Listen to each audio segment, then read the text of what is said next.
പിതാവിനും പുത്രനും പരിശുദ്ധാത്മാവിനും സ്തുതി, ആദ്യം മുതൽ എന്നേക്കും ആമേൻ. കർത്താവിൽ ഏറ്റവും അനുഗ്രഹിക്കപ്പെട്ടവരെ, കർത്താവായ യേശുമിശിഹ ലോകത്തിലെ പ്രകാശമാകുന്നു. കർത്താവായ യേശുമിശിഹയിൽ കയറി നടന്നവർ, അല്ലെ കർത്താവായ യേശുമിശിഹയുടെ ജീവിതത്തിൽ നമ്മൾ കർത്താവിനെ നോക്കിക്കൊണ്ട് നടന്നവർ ഒരിക്കലും അന്ധകാരത്തിൽ പ്രവേശിക്കത്തില്ല. അവൻ്റെ ജീവിതത്തിൽ എന്നും അവൻ അനുഗ്രഹമുണ്ടാവും. അവൻ സത്യം വെളിച്ചം എന്താണെന്ന് അവൻ കാണുകയും സത്യത്തിനുവേണ്ടി അവൻ പ്രവർത്തിക്കുകയും സത്യമാണ് ഈ ലോകത്തെ സ്വതന്ത്രനാക്കും എന്നൊരു വിശ്വാസമുണ്ടാവും. പ്രിയമുള്ളവരെ, നമുക്ക് മനസ്സിലാകേണ്ട 3 കാര്യങ്ങൾ ഇന്ന് നമുക്ക് കേൾക്കാം.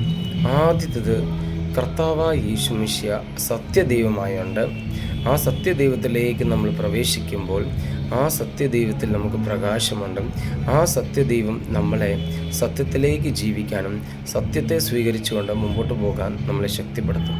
രണ്ടാമത്തെ കാര്യം, കർത്താവായ ദൈവം ഈ സത്യത്തെയാണ് ലോകത്തിലേക്ക് പകർന്നത്. ആദ്യം ദൈവം സത്യമാണ്. ദൈവം സത്യമായതുകൊണ്ട് നമ്മളും ആ സത്യത്തിലേക്ക് നമ്മൾ ചേർക്കപ്പെടുന്നു.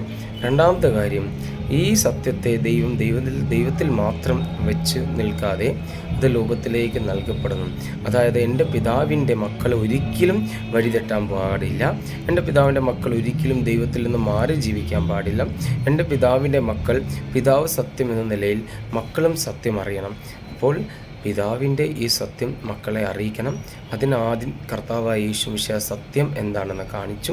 പിന്നെ ആ സത്യത്തിൽ ജീവിക്കാൻ നമ്മളെ പ്രേരിപ്പിച്ചു. ഇനി മൂന്നാമതായിട്ട് നമ്മൾ ചിന്തിക്കാൻ പോകുന്ന കാര്യം, ഈ സത്യത്തെ ഒരു വചനമായി നമ്മൾ ചേർക്കണം.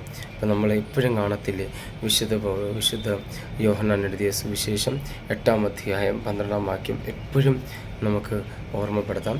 കർത്താവിലൂടെ നടന്നു പോകുന്ന ഒരു വ്യക്തിയും ഒരിക്കലും അന്ധകാരത്തിൽ നടക്കത്തില്ല. അവന് ജീവൻ്റെ പ്രകാശം ദൈവം കൊടുക്കും. അപ്പോൾ ജീവൻ്റെ പ്രകാശം എന്ന് വെച്ചാൽ എന്താണ്?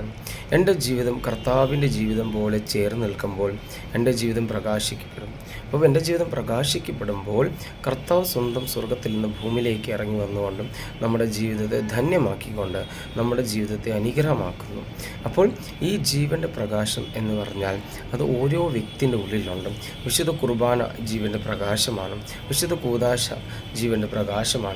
നമ്മുടെ സന്ധ്യാപ്രാർത്ഥനകൾ എല്ലാം ജീവൻ്റെ പ്രകാശമാണ്. അപ്പോൾ ഈ ജീവൻ്റെ പ്രകാശം നമ്മൾ സ്വീകരിക്കുമ്പോൾ എപ്പോഴും ഈ കർത്താവിലേക്ക് ചേർക്കപ്പെടുകയും ഈ കർത്താവിൽ അനുഗ്രഹം സ്വീകരിക്കുകയും ഈ കർത്താവ് വഴി നമ്മുടെ ജീവിതം അനുഗ്രഹത്തിൽ നിന്നും കൃപയിൽ നിന്നും കൃപയിലേക്ക് കയറും. അപ്പം നമ്മൾ മനസ്സിലാക്കണം, ഈ ജനന പെരുന്നാളുടെ ഈ സമയത്തും ജീവൻ്റെ പ്രകാശത്തിലേക്ക് നമുക്ക് പ്രവേശിക്കാം.